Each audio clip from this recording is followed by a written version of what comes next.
नमस्कार दोस्तों, आप सभी जानते हैं कि जेएसएससी सीजीएल का जो मुद्दा है वो बहुत तेज़ी से आग की तरह फैलते ही जा रहा है, रुकने का नाम ही नहीं ले रहा है। और कल हमारे जो शिक्षक टीम थी वो तो गई थी, जैसे कि आप सभी जानते हैं कि सरकार को जो सीआईडी जांच का आदेश दिया गया वो तो करवा रही है, और कोर्ट ने भी आदेश दे दिया है कि आप लोग जाँच कीजिए। अगर एग्ज़ाम से पहले अगर एफआईआर दर्ज करवाया गया था, 3 महीना लगभग होने चला है, तो आप लोग क्यों नहीं केस को अभी तक निष्कर्ष निकाले। ठीक है, बहुत सारी चीज़ें बातें अभी मैं आपको दिखाऊंगा और कौन शख्स थे और कब किए थे केस दर्ज। ठीक है, अब ऐसे में जेएसएससी भी जो है फंस चुकी है बुरी तरीके से। ठीक है, कोर्ट तो स्टे लगा दी है, लेकिन अब जो संभावनाएं हैं इससे 500% हो जाता है कि जेएसएससी जल्द रद्द होगी। क्यों और क्या स्टूडेंट के पक्ष में फैसला आएगा? बहुत सारे स्टूडेंट जो बोल रहे थे कि हमारा तो सिलेक्शन हो गया है। ठीक है, मैं अभी बता दूँ, अभी आपका डॉक्यूमेंट्स हो रहा है, 206 कैंडिडेट अभी बाहर होंगे, हो सकता है आप भी बाहर हो जाएंगे, इसलिए दूसरों को ज़्यादा सलाह नहीं देना है। ठीक है, अब देखिए मैं आपको वो जो क्लिप है मैं आपको दिखाता हूँ, पेपर कटिंग।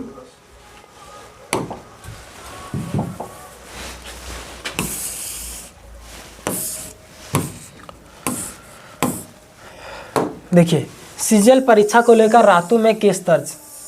ठीक है, हजारीबाग सारूकुदर महतो निवासी ट्यूटर राजेश प्रसाद ने 21 और 22 नवंबर को राज्य के विभिन्न जिलों में आयोजित जेएसएससी की सीजीएल परीक्षा में गड़बड़ी और पेपर लीक मामले को लेकर रातू थाने में एक अज्ञात मोबाइल धारक के खिलाफ प्राथमिकी दर्ज कराई है। प्राथमिकी में राजेश प्रसाद ने अपने छात्र और अभ्यर्थी महतो डी, ठीक है, महतो डी यानी कि वो प्लेस का नाम है गिरिडीह में जहाँ पड़ता है, निवासी रामचंद्र मंडल के हवाले से कहा कि 22 नवंबर को बलियापुर केंद्र पर पहुंचा तो देखा कि परीक्षा शुरू होने के पूर्व एक अज्ञात व्यक्ति मोबाइल से बात कर कुछ लिख रहा था। उसने अपने मोबाइल से तस्वीर उतार ली।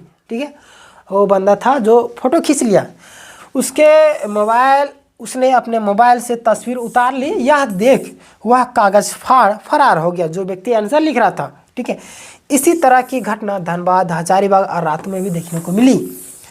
यानी देखिए, कोर्ट स्टे किस आधार पर लगाई? कोर्ट जो है स्टे इसी आधार पर लगाई ना कि देखिए कोर्ट किस आधार पर स्टे लगाए?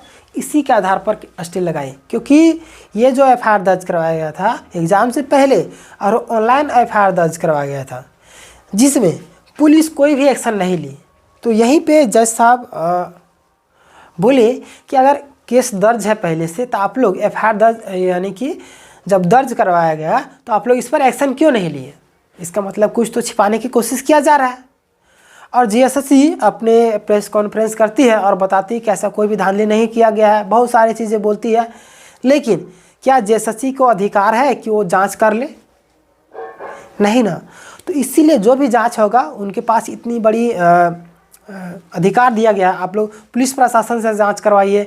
और देखिए पिछला बार जो एग्ज़ाम रद्द हुआ था, 1-2 लोगों को पकड़ा गया और बाकी बात एग्ज़ाम को रद्द कर दिया गया। ठीक है, जो मेन आदमी उसको पकड़ना है ना, लेकिन उसको नहीं पकड़ के छोटा मोटा किसी को पकड़ के बाकी बात सबका पैसा खा जाना है। ठीक है, यानी इसमें जेएसएससी भी मिली हुई रहती है, जिसके कारण क्या करती है वो केस को प्रशासन को नहीं सौंपती है। ठीक है, इन्हीं सभी बातों पर गौर किया जाए और तो लगता है कि सच में आपका जो जेएसएससी सीजीएल है वो रद्द हो जाएगा। ठीक है, बहुत सारे स्टूडेंट बोले थे कि 10 घंटा 12 घंटा पढ़ते हैं हम लोग, जेपीएससी जो इंटरव्यू दे के बैठे हुए वैसे शख्स लोग जगह ये नहीं हुआ है, मतलब कि सिलेक्शन नहीं हुआ है, तो मान लिया जाए कि आप लोग जेन्युइन कैंडिडेट हैं।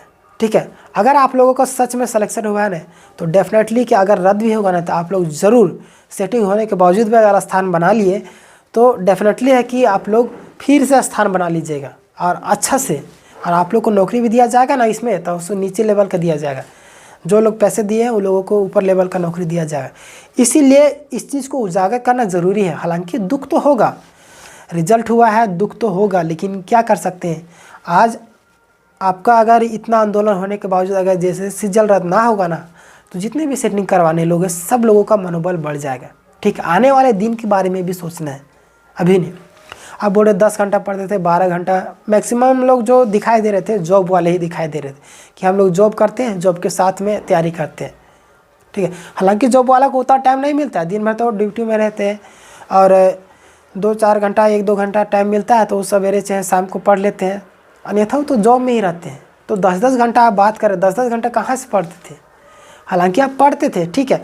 अगर आप इस एग्ज़ाम में अगर सेटिंग होने के बावजूद भी इतना स्थान बना लिए तो डेफिनेटली आपको मालूम होगा कि फिर से अगर रद्द भी हो जाएगा ना तो आप लोग निकाल लीजिएगा एग्ज़ाम, ठीक है।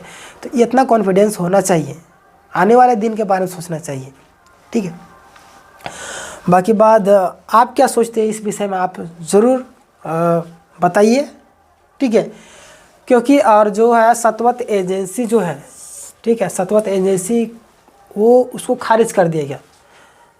अगर अभी जो केस चल रहा है इसमें ज़रा सा भी अगर इसका संलग्न मिला होगा, सतवत एजेंसी को क्यों खारिज किया गया था? क्योंकि ये जो है पेपर बेचती थी, अलग अलग राज्यों में इसे बैन किया दिया, मतलब कि बंद कर दिया गया था, इसको एग्ज़ाम लेने के अधिकार को छीन लिया गया। लेकिन झारखंड में इसको दिया गया कि आप अच्छे तरीके से एग्ज़ाम करवाएंगे। लेकिन जो ये जो एजेंसी है वो पैसों को बदौलत पेपर को बेच देती है, ठीक है। यानी कोई भी सिक्योरिटी का ख्याल नहीं रखती है। जिसको क्वेश्चन पेपर सेट करने दिया गया, फ़ोन से बातें होती, कोई एग्रीमेंट नहीं। उनका पति जो है वो अभ्यर्थी है, उनको क्या कर दिया था, वो तो खुद आंसर तैयार किया, क्वेश्चन तैयार कर रहा है और खुद एग्जाम मतलब विद्यार्थी बन के बैठा हुआ है। ऐसे ऐसे लोग का क्या होगा, सिलेक्शन नहीं होगा, धांधली नहीं हुआ है। जहाँ पे क्वेश्चन पेपर तैयार होता है वहाँ पे मोबाइल लेके चले जाते हैं, जहाँ पे रखा जाता है वहाँ पे मोबाइल लेके चले जाते हैं। सारी चीज़ें सीसीटीवी कैमरा में निगरानी में रखना चाहिए, लेकिन ऐसा कुछ नहीं हुआ। मीडिया के सामने बोलती इतना नया लॉकर लाए, इतना सारा सिक्योरिटी मतलब कैमरा लगाए गए थे, ये लगाए गए थे, वो लगाए थे, सारी चीज़ जीएसएससी बोलती है। लेकिन कहाँ पे चूक हुआ? आखिर इतना सारा चीज़ लाया गया था, चूक कहाँ पे हो गया? और सरकार जो है सीबीआई की जगह सीआईडी जांच क्यों करवाई? ठीक है, इन सभी बातों से भी ध्यान रखा जा सकता है कि कितने बड़े लेवल पर धांधली की गई, ठीक है। हालांकि सतवत एजेंसी को खारिज कर दिया गया है, उनको अब जो है झारखंड में बैन कर दिया गया। और जिसमें इसी की कोर कंपनी थी जिसको केवल डाटा ट्रांसफ़र किया गया था जो एग्ज़ाम लेने के लिए। अगर कोर्ट में 22 तारीख को अभी आएगा, पता चलेगा कि कोई अलग कंपनी थी या इसी का कोर कंपनी थी, उसको भी बैन कर दिया जाएगा, ठीक है। तो बड़े लेवल पर धांधली किया जा रहा है, इस चीज़ को सोचना है, ठीक है।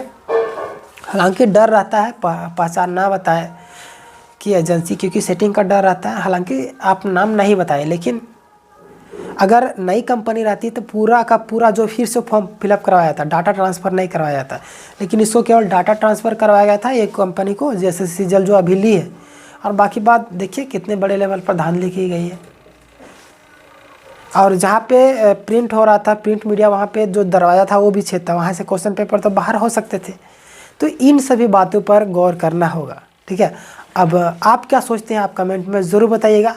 अगर आप झारखंड के किसी एग्ज़ाम की तैयारी करते थे, इस चैनल में फ्री ऑफ कॉस्ट सारे एग्ज़ाम की तैयारी करवाती है, तो चैनल को ज़रूर सब्सक्राइब कर लीजिएगा, ठीक है। मिलेंगे नेक्स्ट वीडियो में, तब तक के लिए धन्यवाद। जय हिंद, जय भारत।